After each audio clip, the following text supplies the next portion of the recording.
And you need to grasp fully what you are dealing with before it consumes more of your life than it already has. If you want to shield yourself from psychological manipulation and understand the subtle patterns that others miss, subscribing to this channel is not optional. It is an act of self-preservation. The insights you gain here could redirect the course of your life. They could save you years of unnecessary confusion.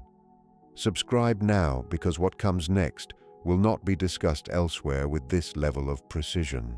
The first sign that a narcissist has descended into something genuinely dangerous is the complete and irreversible loss of empathy, paired with the emergence of contempt.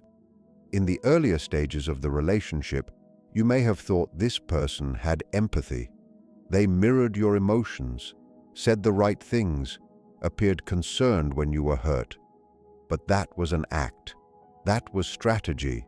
What you are witnessing now is the removal of the mask, and underneath it is not indifference. Indifference would be easier to understand. What you are seeing is contempt. They do not just ignore your pain, they are repulsed by it. They are irritated by your humanity. When you cry, they feel disgust. When you express hurt, they feel superior. When you ask for basic decency, they perceive weakness, and in their mind, weakness deserves punishment. This contempt is not reactive. It is not the result of something you did. It is the natural outcome of their internal collapse. A narcissist who has fallen completely into this state no longer needs to justify their cruelty. They have crossed the psychological threshold where they believe you deserve what they are doing. In their distorted reality, you are the problem. You are too sensitive, you are too needy, you are too emotional, and because they have labeled you in this way, they feel entitled to treat you with increasing levels of psychological cruelty. They will say things meant to make you question your worth. They will weaponize the vulnerabilities you once shared with them. They will mock your pain in subtle ways that, if you tried to explain to others, might make you sound paranoid. But you are not paranoid. You are perceiving reality, and that reality is deeply disturbing. What makes this contempt so frightening is that it comes with an eerie calmness. They are not out of control. They are in complete control. They watch you unravel and do nothing to intervene. In fact, they seem more at ease the more distressed you become. This is not the behavior of someone struggling with emotions. This is the behavior of someone who has learned to extract satisfaction from your suffering. They are no longer attempting to win your love or admiration. They are trying to dominate your psyche. And they succeed because you continue to believe that the person you once knew is still inside somewhere, waiting to return. But that person was never real. That person was a construct designed to gain your trust, energy, and life. Now that they have it, the pretense is no longer necessary. The second sign is the shift from reactive cruelty to premeditated psychological destruction. In earlier stages, their cruelty might have seemed impulsive. They lashed out when their ego was threatened. They said hurtful things in moments of anger. You might have interpreted it as emotional dysregulation, as someone unable to manage their feelings. But what you are experiencing now is different. Now their cruelty is calculated. It is deliberate. It is executed with precision. They know exactly what they are doing, and they do it intentionally. They will set emotional traps. They will orchestrate situations to provoke you, and then use your reaction to portray you as unstable. They will withhold affection, attention, or even basic respect until you are desperate for connection, then punish you for seeking it. They will triangulate, involving others to make you feel replaced, inadequate, or paranoid. They will gaslight you, not out of confusion, but as a strategic move to make you distrust your own mind. This is not incompetence, this is warfare. What makes this behavior so dangerous is that it is sustained over time. It is not a single outburst, it is a campaign. They are systematically dismantling your sense of self, your confidence, your grasp on reality. They do this slowly, so you may not recognize it as abuse until you are too deep to escape easily. You begin to doubt yourself. You start thinking maybe you are the problem, maybe you are too much, maybe if you tried harder, loved better, or understood more deeply, they would revert to the person you thought they were, but they will not, because that person never existed. The person in front of you now is not concerned with your growth, healing, or peace. They are focused on control, and they will destroy you to maintain it. The third and most chilling sign is the complete absence of remorse combined with the presence of enjoyment. A narcissist who has fallen into full pathological darkness does not feel guilt for what they do. They do not lose sleep. They do not experience fleeting doubt or regret that might indicate a spark of humanity still exists. Instead, they feel justified. They feel victorious. In the most disturbing cases, they feel entertained. Your suffering becomes their source of stimulation. Your confusion validates their superiority. Your attempts to salvage the relationship serve as proof that they still hold power over you. This is not metaphorical. It is observable. You can see it in their eyes when they deliver a cutting remark and watch your face crumble. You can hear it in the tone of their voice when they calmly explain why you are overreacting, even though they just acted cruelly. You can sense it in the way they appear lighter, more energized, more confident after tearing you down. They are not burdened by what they do to you. They are fueled by it. And that is the hallmark of someone who has disconnected from their own humanity in a way that cannot be restored by love, patience, or understanding. They construct a narrative in which they are always the victim and you are always the villain.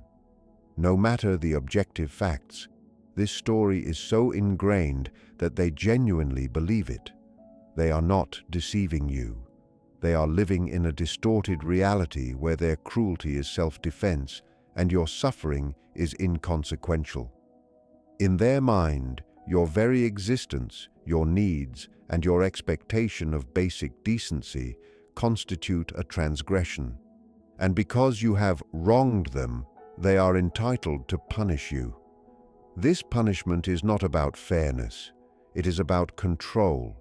It is about proving to themselves that they are untouchable, that they can act without consequence, and that they exist above the rules of normal human interaction. You must understand this. You must accept it, even though it is painful.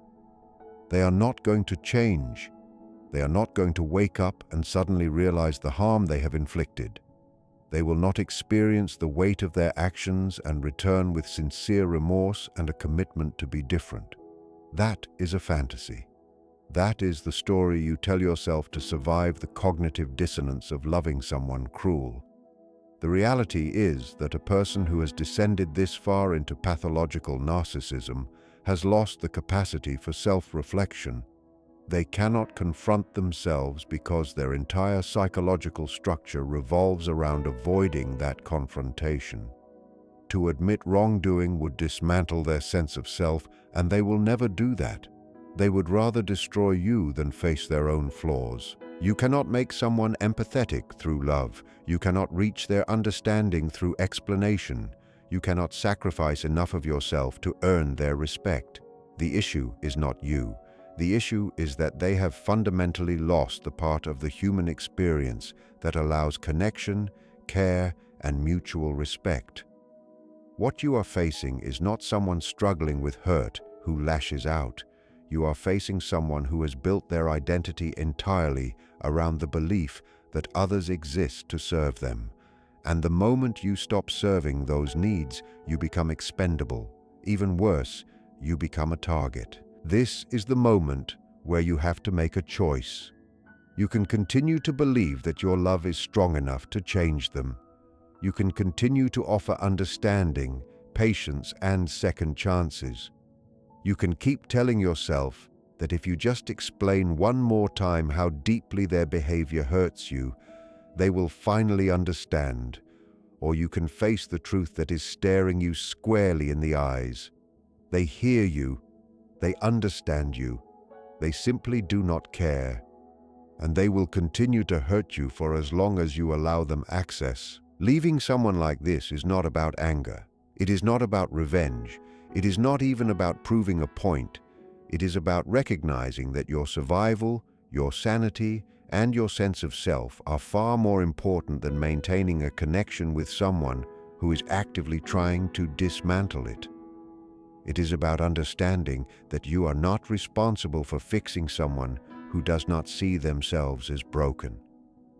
It is about choosing yourself in a situation where no one else will prioritize your well-being. If you are still here, still listening, still trying to make sense of what you have endured, you need to subscribe. Not because this is just content, but because this is a lifeline. The information shared here could be the difference between remaining trapped and finding your way out. Subscribe now as a commitment to your own clarity, your own truth, your own freedom. The people around you who have not experienced this will likely not understand. They will tell you to communicate more effectively, to set boundaries, to try couples counseling, to give it more time.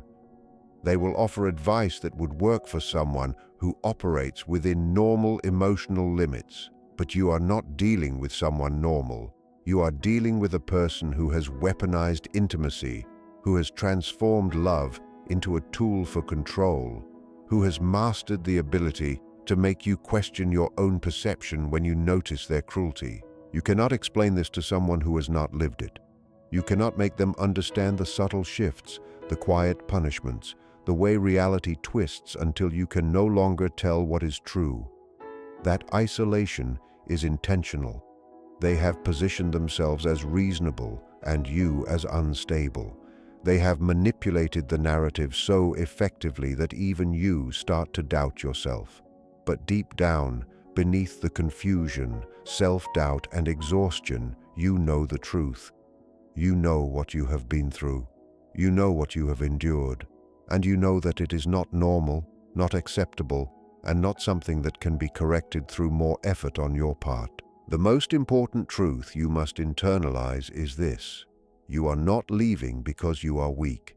You are leaving because you are finally strong enough to face reality. You are not giving up on love.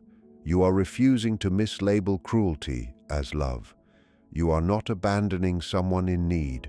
You are stepping away from someone who has consistently chosen to harm you without remorse. And that is not betrayal. That is self-preservation. That is sanity. That is the only rational response to someone who has made it clear through repeated actions that your well-being means nothing to them. Subscribe now, because understanding this is not the conclusion of your journey. It is the beginning of reclaiming your life. They will not give you closure. They will not validate your experiences. They will not admit to the harm they have caused. And you have to accept that. You have to create your own closure. You have to validate your own experiences. You have to trust the reality you perceive, even when others cannot see it. You have to recognize that your insight, your clarity, and your awareness are tools for survival. You have to embrace them as armor against someone who has devoted themselves to undermining your sense of self. The process of walking away is not simple. It is not easy. It requires courage, strength, and constant reaffirmation that your life, your mental health, and your peace matter more than their manipulation.